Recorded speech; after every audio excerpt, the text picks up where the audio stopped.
Органикадан да міндетті түрде келетін сұрақ.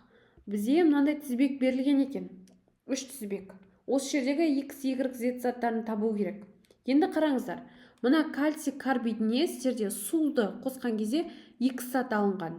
Ал енді X затына сіздерде белсендірілген көміртек қатысында жүргізген кезде, мынау енді қосу деп тұрған, ол әрекеттесіп жатқан зат деген сөз.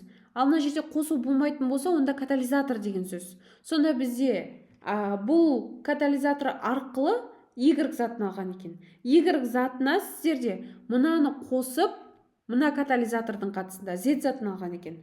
Енді реакция теңдеулерін жазатын болсақ, кальций карбидіне біз су қосатын болсақ, енді қарапайым реакция бұл. Кальцийдің гидроксиді және де ацетилин түзіледі. Ацетилинді сіздерде белсендірілген көміртек және де 600 Цельсий градус қатысында қыздыратын болсаңыздар, сіздерде бензол түзіледі. Сіздер мына кальций гидроксидіне апарып, реакция теңдеуін жүргізе алмайсыздар мына катализатордың қатысында. Мектеп базасында ондай реакция теңдеуі жоқ. Значит, біз ацетилин арқылы жүргіземіз. Сонда ацетилиннен сіздерде бензол алынады екен, белсендірілген көміртек қатысында.